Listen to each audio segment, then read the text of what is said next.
Morning, good afternoon, or good evening, depending where you are. I'm Anna, and we're going to work together today with OET Listening. It's lovely to be here. I hope you're all well and ready for a very nice class ahead of us.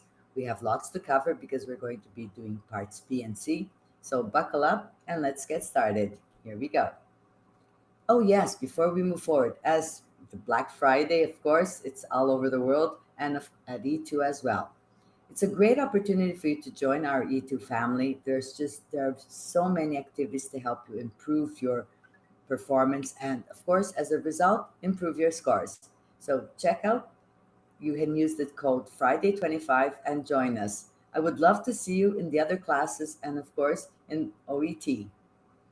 Just to remind you, for those of you who are joining me for the first time, at E2 we not only do we have the classes for the test prep, but we also offer classes to help build your language skills.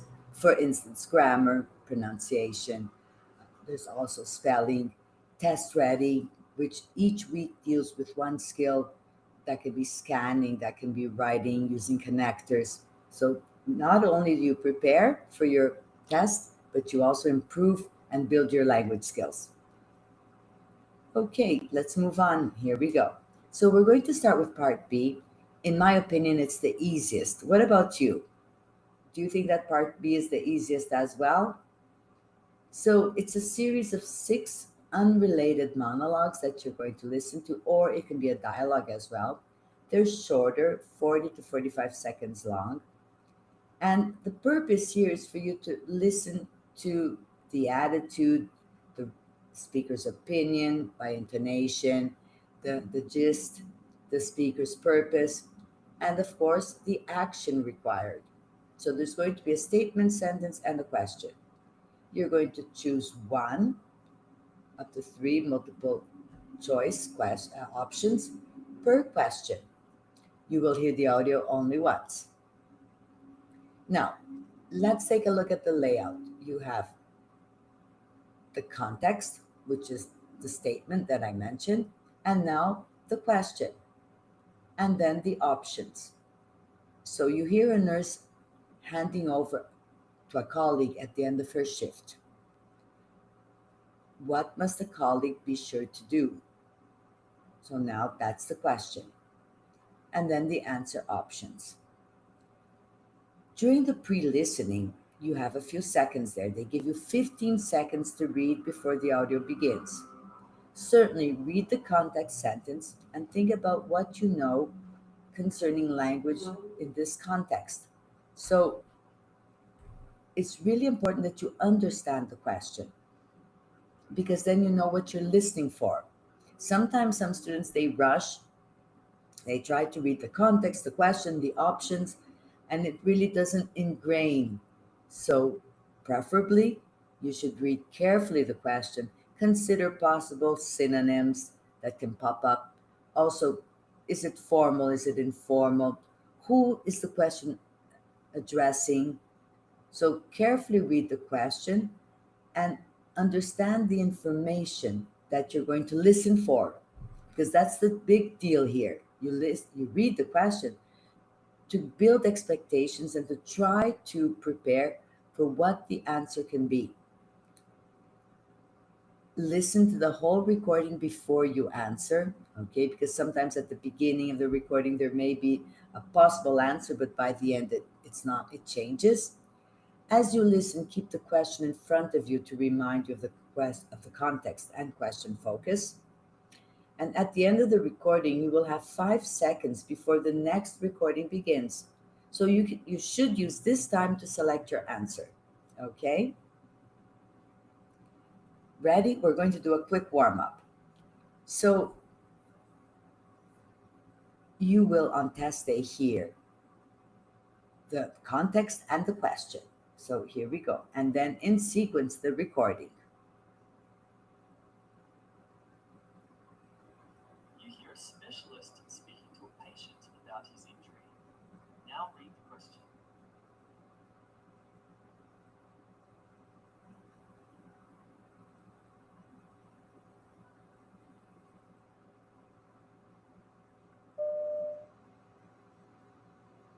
Okay, so read didn't find anything on X-ray, so what we need to do is give you some muscle relaxants to help relax those muscles.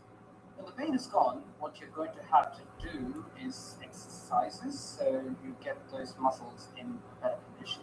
Because if you don't, periodically you're going to have this kind of thing again. How much of it is related to your injury? Well, in this part of your back, it's very hard to say. Your neck is probably more related, but I don't really find anything wrong neurologically. Your nerves are not damaged, and that's what is really important. We see a lot of this with old back injuries, and the big thing is not to let yourself get caught up in the cycle. Okay, and yes, exercise will help.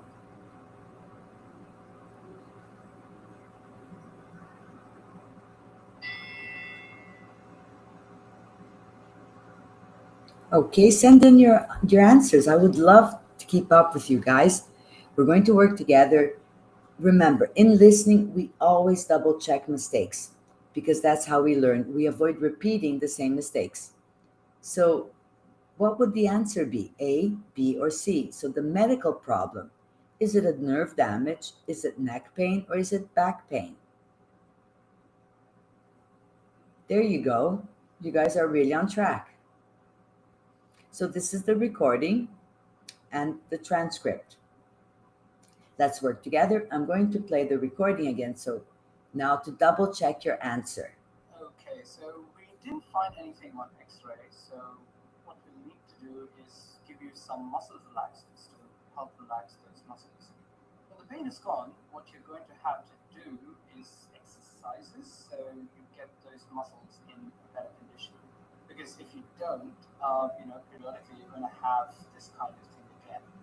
How much of it is related to your injury? Well, in this part of your back, it's very hard to say. Your neck is probably more related, but I don't really find anything wrong neurologically. Your nerves are not damaged, and that's what is really important. We see a lot of this with old back injuries, and the big thing is not to let yourself get caught up in the cycle. Okay, and yes, exercise will help. There you go.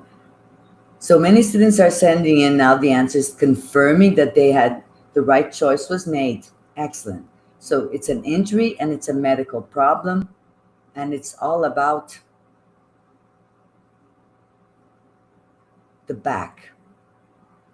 So it's a back pain. It was easy to eliminate nerve damage because it clearly states that it's not related to the nerves. So then you had two to choose from. Okay, ready for more? There we go. So, once again, the question you're going to listen to the context and then, so just a little tip here. Here we go. You hear two nurses discussing working in an emergency department. What do they agree about? So, they use the pronoun they here that refers back to the two nurses. So, this is also very common the use of pronouns, reference pronouns. Sometimes it can be a reference pronoun like this, going back to a full idea. So now let's work together. Here we go. You hear two nurses discussing working in an emergency department. Now read the question.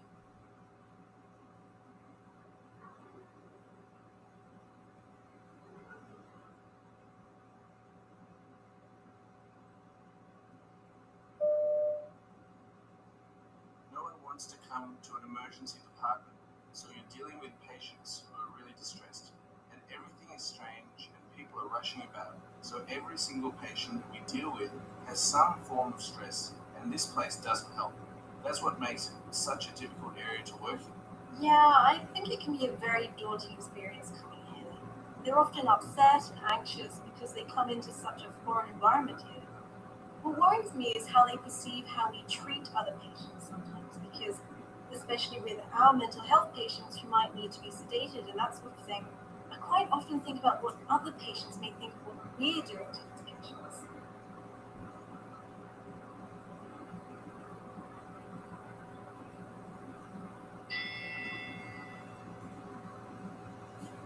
Lovely. Some of you are already sending in the answers. That's great.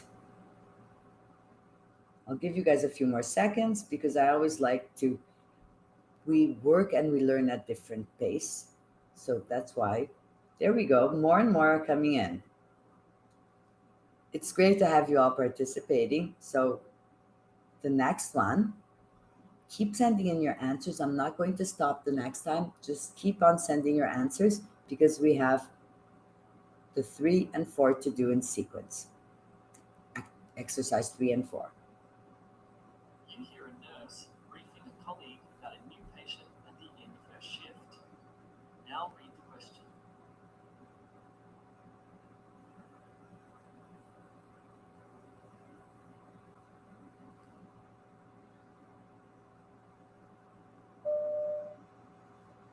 This is Mr. Acker, who was admitted yesterday evening complaining of urinary retention and a headache on and off for a week. The admitting physician, Dr. Montgomery, has diagnosed him with benign prostatic hyperplasia. Dr. Montgomery has spoken to him about possible TURP surgery, and the patient has given oral consent, but he needs to sign a consent form. So you'll need to get that done as soon as possible, okay? In general, his vitals have been stable since admission, and at the moment he has a normal saline infusing in the primary with IV antibiotic in secondary on the right forearm.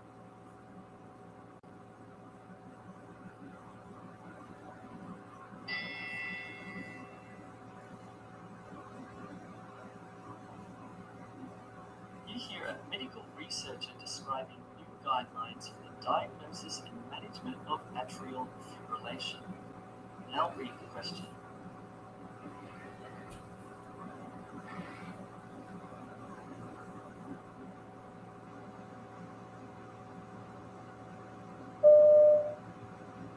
At the most recent meeting, we presented the inaugural Australian Atrial Fibrillation Guidelines sponsored by the Heart Foundation. There's long been a need for these guidelines. I think most of you would agree. There are good international guidelines available, but very few that are directly relevant to the Australian context. So with the support of the Heart Foundation and the Cardiac Society, we developed a new set of guidelines. We focused on a range of significant issues. We focused initially on the area of screening, where we made firm recommendations on opportunistic screening being performed in patients over the age of 65. We also emphasized the importance of integrated management, ensuring that the patient is at the center of care, that a multidisciplinary team is involved in their care, and that firm attention is placed on compliance and making sure that they continue their therapy in the long term.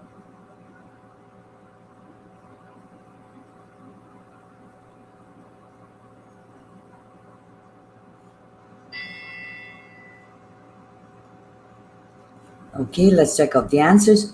So, the one about the 2 nurses discussing, you guys got this. It's lovely to see you all sending in these answers. Great. So, the 2 nurses, the emergency department, what do they agree about? That's it. The atmosphere in the emergency department is stressful for patients. They do mention something about psychiatric patients, right? Okay. I'm going to try to adjust the volume. Just give me a little second here. I'm at my max, I think, but I'll double check. I am indeed at my max, so sorry about that. Okay, so number 2, C. Number 3, B.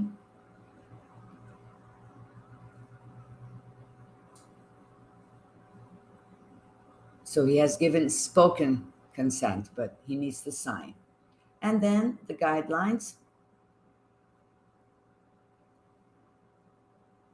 they are more relevant to the local context. Okay, well done, guys. Lovely. We're going to move on. But before I move on, are there any questions concerning part B? The kind of question, did you get any one of the answers wrong and you would like me to explain maybe in details? Are we all good to move forward? It's really nice when you guys give me feedback. Okay, some students are saying it's okay, move forward. So here we go. Listening part C. This is as I said, I think that part B, in my opinion, is the easiest. Now let's go to part C. So, part C, there are two, you will listen to two separate recordings. It can be a monologue or interview. For example, a health professionals talking about their work. The recordings usually are 4 to 5 minutes long, so you really have to be careful not to drift off and lose track and concentration. In a monologue, there is one speaker only. Okay, so how to decide which one is the correct? So definitely, if we're talking about part B, it's related to what you listen to.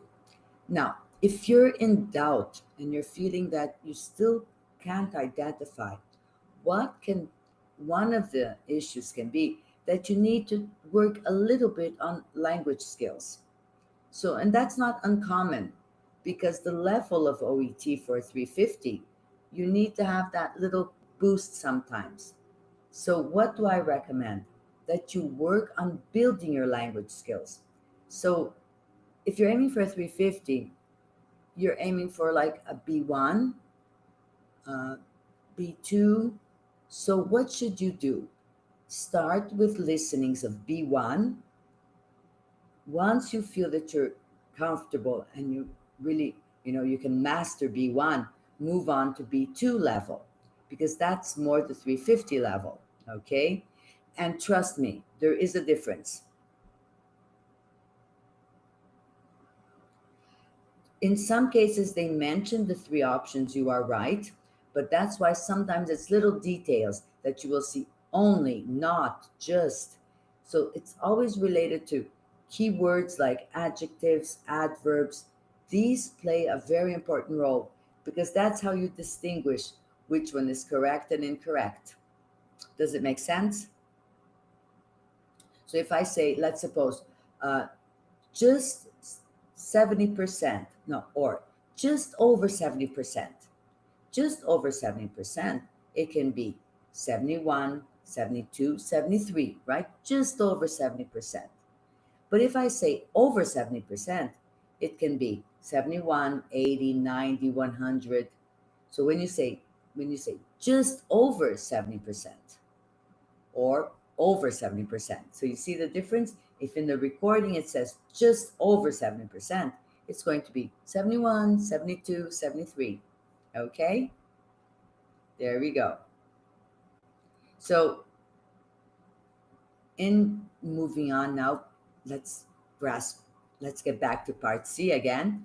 So in a monologue, there's only one speaker, and there will be some signposts of changing the topic, moving forward, now, then, well, my idea is. So there are several little, phrases, keywords that kind of like signposts that that the speaker is moving on. That's because most likely the speaker is moving on to the next question. Okay. So in an interview that's a dialogue, there are two speakers. And often the interviewer asks the question to the specialist. And it's common to have some paraphrasing. So it can be about the symptoms, but the speaker can say about what the patient experienced. So it's a synonym, a paraphrase for symptoms. Okay? So you have to be prepared for that. So focus on listening for the detailed argument, the opinion, the gist. You're not listening to details. However, there are these keywords of adjectives, adverbs, also like not. Sometimes the speaker says not. The question, the interviewer asks a question, and the response specialist says not instead of affirmative. So you have to really be careful to these little details. Also, it's very common to see sentence inversion. So the interviewer asks a question, and then the respondent, the specialist, will answer, inverting, starting by if the interviewer asks about date, and or symptoms and frequency, the specialist may start answering by frequency and symptoms then. So that can happen too. Okay? You will answer 6 questions for each one. So there are two, monologue or dialogue. Each one has 6 questions. The total are 12 questions. Okay? So in the pre-listening, I highly encourage you to use these 90 seconds to understand the questions. Once again, some students, they read the question quickly, read A, B, C, and nothing really ingrains. If you know what you have to listen for, I'm sure that you will find it more productive. If you haven't tried the strategy, let's try it today. You hear an interview with a critical care physician called Dr. Carl Monroe, who went to Liberia during an outbreak of Ebola. So this is the situation. We know who, we know when, not really when, but where and what. So who, Dr. Carl Monroe, where, Liberia, and what, outbreak of Ebola. So you're going to read the questions carefully. Don't really try to do everything, questions and options. Once again, you may not really prepare yourself for the information that is coming.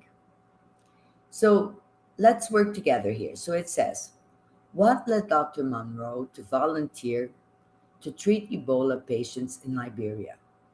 So what triggered him? What motivated Dr. Monroe to go to Liberia to treat Ebola? So you try to already think of synonyms. So what led, what encouraged, what motivated, for what reason did Dr. Monroe go to volunteer in Liberia to treat Ebola? What attitude, now the next question, what attitude was prevalent? So now we're amongst Ebola patients Dr. Monroe encountered. So, what attitude was prevalent amongst the Ebola patients Dr. Monroe encountered? So, once he was there treating, what was the condition of the patients? What was their behavior? What was how they reacted, their reaction? So this is what you're thinking of when you're reading the question. So we already know, we want to know why he volunteered. We want to know when he arrived there, how did the patients react? What was their behavior? The next question, what does Dr. Monroe say about the specialized clothing he had to wear? So since Ebola is a very contagious disease, he had to wear special clothing. So he had to wear maybe a protective suit. So we think of keywords that we may listen to when he explains about the specialized clothing that he had to wear. Now, Dr. Monroe tells us the story of the girl called Emma to highlight. Sometimes when you see a statement, it's more difficult to understand what you're listening for. So you can kind of like restructure this. So why did Dr. Monroe tell us Emma's story? What was the purpose of Dr. Monroe telling Emma's story or Emma's experience? Okay, so there's a reason why Dr. Monroe decided to share Emma's experience. Treating Ebola patients in Liberia has made Dr. Monroe, so once again, it's a statement. So, how has treating Ebola patients impacted Dr. Monroe? Or how has this influenced him? How has this made him change? Or what changes has he experienced after treating Ebola patients in Liberia?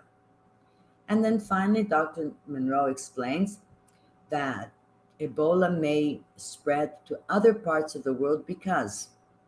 So, what reasons does Dr. Monroe give to explain why Ebola may spread to other parts of the world or may affect other countries? So, see how you're trying. So we know that we want to understand why he volunteered. What was the patient's behavior once he arrived, the Ebola patients in Liberia? What does he tell us about the clothing that he had to wear? Why does he tell us, with what purpose does he tell us Emma's story? And how did this experience transform Dr. Monroe? And he explains why he believes, he gives reasons why Ebola may affect other countries, other societies, other communities. Okay, here we go now. So we're going to do three at a time so that you learn how to focus. Once again, we already know what we're looking for. Now we're going to listen to try to find the answers. Remember that on test day, you don't have paper and pencil to take notes. So you really have to focus and try to understand what you're listening. You can even select the option and then go back, review, and change your option. Okay, here we go. Today we're speaking to Dr. Kyle Monroe, a critical care physician who went to Liberia as a volunteer in order to treat patients during an outbreak of Ebola. Dr. Monroe, tell us a little about Ebola and explain your reasons for volunteering. Sure. Ebola virus is a severe, often fatal illness. Without treatment, 9 out of 10 people who contract the virus die, many from dehydration, hypervolemia from excessive vomiting, loss of nutrients due to diarrhea or organ failure. The disease was reaching epidemic proportions in some areas, so outside help was needed. The irony is that the necessary medical care is relatively simple by modern standards, and I felt a kind of moral obligation to go and ensure that it was provided. Saving lives might require as little as clean IV needles, fluids, and basic lab tests, things we take for granted in resource-rich parts of the world where they're at our disposal all the time. That isn't always the case in remote parts of Africa, where supplies can be scarce and the necessary expertise lacking. And how did the patients you were treating respond to your presence? Well, to give you some sort of idea of what we were dealing with, the first 2 patients I treated were a brother and sister. Both had developed Ebola symptoms, which often presents like flu, with fever and pain, and straight away they fled to the bush because they were fearful of what might happen to them if they were treated. They were found quite quickly because they were too weak to run, but even with treatment, both later died. Indeed, such was the fatality rate that 9 out of 10 people who entered our treatment facility were never seen again by their family members. So you can see what those attitudes were based on. And is it true you had to wear a lot of specialized clothing while treating patients with Ebola? Yes, that's correct. It's a little beyond the traditional white coat a lot of patients associate with doctors in a hospital setting. I would wear my scrubs, and then I would put on a pair of thick rubber boots that came up to my knees. After that, I had to get dressed in a bodysuit, then 2 pairs of gloves, a face mask, a hood that covered my neck, and finally goggles. The overall impression is similar to that of a spacesuit. In the tropical heat and humidity, it was suffocating. You lose about 3 to 5 liters of sweat, then spend the next 2 hours hydrating before you go back in.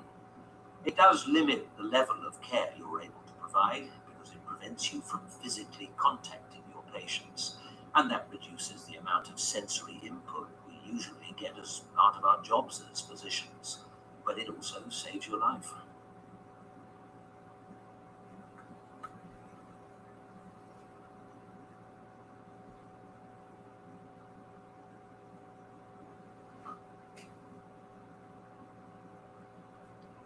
You can send in your answers for sure. Some students have already started.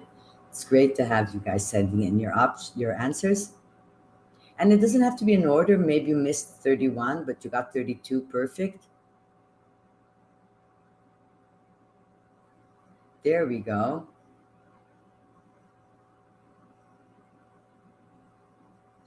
Okay. So we're going to move on. Great. And the answers that are coming in, you guys are doing a great job. Now we're going to do 3 more. Here we go.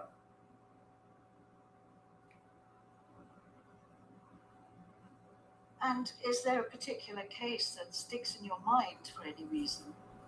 Yes, one particular case involved a young girl, let's call her Emma. She was part of a small cohort of patients we had to deal with, where someone in the family would test positive for the disease and someone else would be negative. And once a patient had tested negative, they had to leave the unit for their own safety. The little girl was 6 years old and she contracted the virus, but her mother hadn't, so I had no option but to escort her away. They were both terrified about what lay ahead of them. The girl died 4 days after they were separated, but her mother survived. I think in some ways this story really brings home to me just how awful things could be during this outbreak. You know, the kind of personal tragedies that people had to live through. You're back home now. Do you think you approach your job here any differently now as a result of the work you did in Liberia? That's a good question. I do think it's made me more sensitive to how important it is to make a real connection with your patients.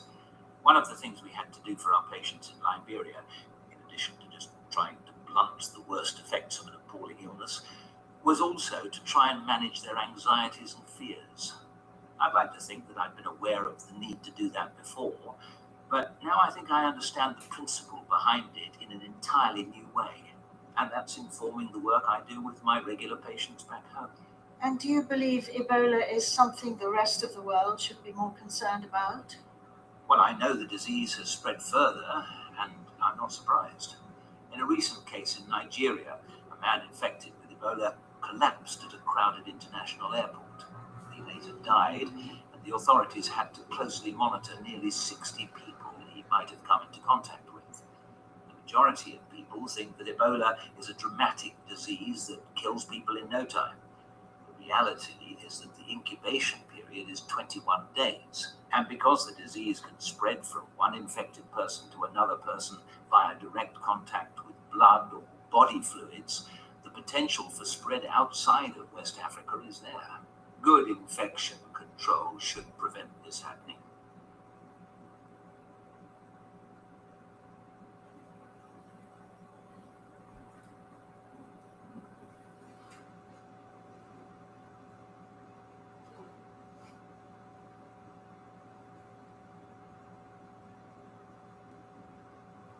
Excellent. Now, sometimes, I'm not sure if you're aware and you realize that, but sometimes some options just really don't make sense. So you can also work with elimination, right? That's a great option. Here we go. So for 31, the correct answer is B. So B is the correct one, and you can see highlighted in the text. If you did not select B, identify what you missed. So what led Dr. Monroe to volunteer and treat Ebola in Liberia? He felt he had a duty, so obligation. There goes the synonym, right? Excellent. If I move on and you would like me to review any one of the questions, just send it in the chat box and I'll certainly do that. Now, 32. So, what attitude? So, in this case, he explains, and it's a little bit more detailed, right? To explain why the Ebola patients behaved the way they did.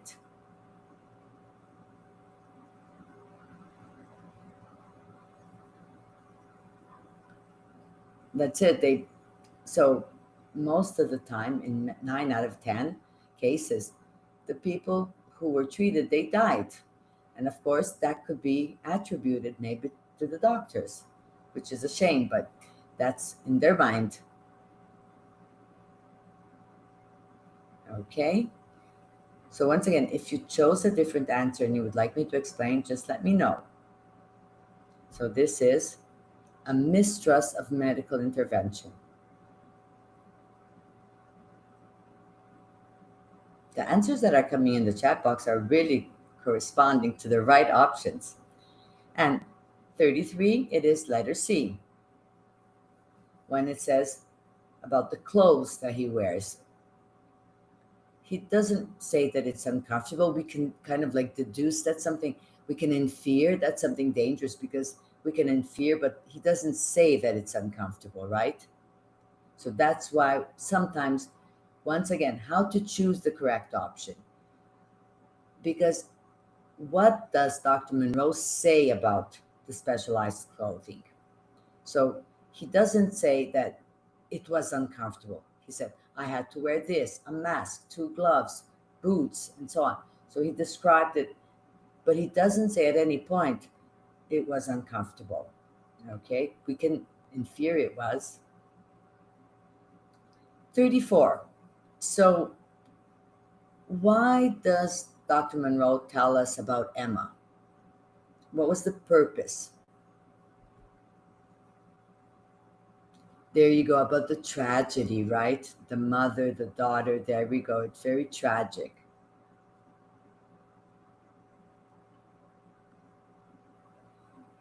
You guys, so for example, 33, some sent in as being C. When we say single-minded medical staff, it it isn't really about the single-minded. He tells the story of how one member was positive, the other one was negative, and the negative members of the family have to leave, or else they're even at risk of contracting the disease, right? So then it's about the tragic stories. And 35, here we go. The question is about how this experience, influenced or impacted Dr. Monroe. And the question is about, do you think you approach your job here differently? So, how has this changed transformed you as a doctor? So, it improved how he manages the emotional needs of his patients because he experienced a lot of tragedy. So, this, of course, has impacted his attitude. And this part it's quite detailed about the airport, the traveler who just collapsed.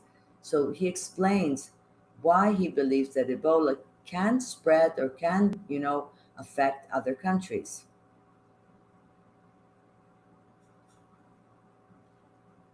So then the answer is letter B. It takes longer for the disease to develop than people think, right? Very well. So before I say goodbye, are there any questions that I can help you with? Just let me know in the chat box and I'll do my best to answer. So, once again, just to remind you, it's Black Friday. I would love to see you in our E2 student, family participating in and using the material in the student dashboard. There's a lot of practice material, a lot of um, strategies. We call them methods. You're going to learn the methods, just like we worked on the method on how to approach part B, and part C. You can review this method. You can do more practice. Okay. Um, a question came, how B? Can you just tell me what question you're referring to? So just Black Friday is today. The code is Friday 25. Be sure visit our website, and I'm sure that you're going to love what you see. I would love to see you in our regular classes and, of course, the skill building classes. Once again, part C, you have 90 seconds to read the questions. Really focus. Try to re-elaborate, restructure the questions. Now, a range of accents you will listen to. So it can be native speakers, or it can be speakers, for example, as a second language speaker who are fluent. Okay, the last question, I'll get back there. Um, you must write your answers on the paper or type, okay, or select in this case. So you will select the answer if you're taking the computer based. In part C, you will hear both an interview and a monologue. The candidate, to get the B, you need 30 marks out of 42. Okay, the total are 42 questions, you need 30. And at the end of part C, you have 2 minutes to check your answers for the whole listening test from part A, B, and C. 2 minutes is a lot of time. Okay, let me get back to the last question here. So the question is, Dr. Monroe explains that Ebola may spread to other parts of the world because what reasons does he explain? What justifications or how does he present or illustrate the possibility? So it says here that the majority of the people think that Ebola is a dramatic disease that kills people in no time. The reality is that the incubation period is 21 days exactly. And because the disease can spread from one infected person to another person by direct contact or blood or body fluids, the potential for spread is definitely outside of West Africa is there at an airport, at other places. So that's why he believes that it can spread. So it takes longer for the disease to develop than people think. So they believe that if they were in contact with a potential Ebola patient, it's going to be in 1 or 2 days, but it can be incubated up to 21 days. So that's why it's kind of like a false idea that you're not going to get sick. Okay. We're going to do a reading session for sure. Trust me, it's coming up, I'm sure. So, once again, thank you so much for joining me, and I'll see you next class. Have a lovely week. Today it's Monday, so we have Tuesday, Wednesday, Thursday, and Friday ahead of us. Take care. Bye bye.